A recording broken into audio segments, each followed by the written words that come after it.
आज हम ये दो चीज़ों को अच्छे से समझेंगे। एक अंकों का जातीय मान और एक अंकों का स्थानीय मान। स्थानीय मान तो कई बच्चे जानते हैं, लेकिन जातीय मान को जान के भी कभी कभी हम ध्यान नहीं देते। तो जातीय मान जो होता है उसको इंग्लिश में बोलते हैं लोकल वैल्यू। जातीय मान अर्थात लोकल वैल्यू।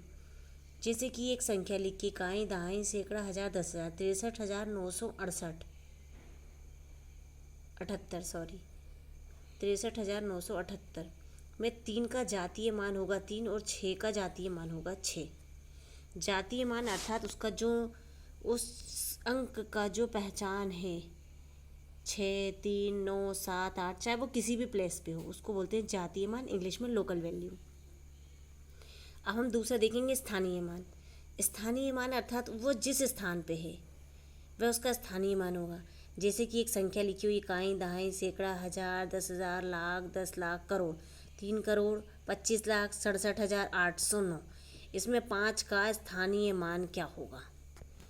तो जो 5 है हमारा वो लाख की प्लेस पे आता है, और 6 जो है वो हजार की, 7 जो है वो 6 10,000 और 7 हजार, 8 जो है सैकड़े की प्लेस पे है, 9 जो है इकाई की प्लेस पे है। ये देखिए, तो इन दो चीज़ों को बहुत अच्छे से ध्यान दीजिए।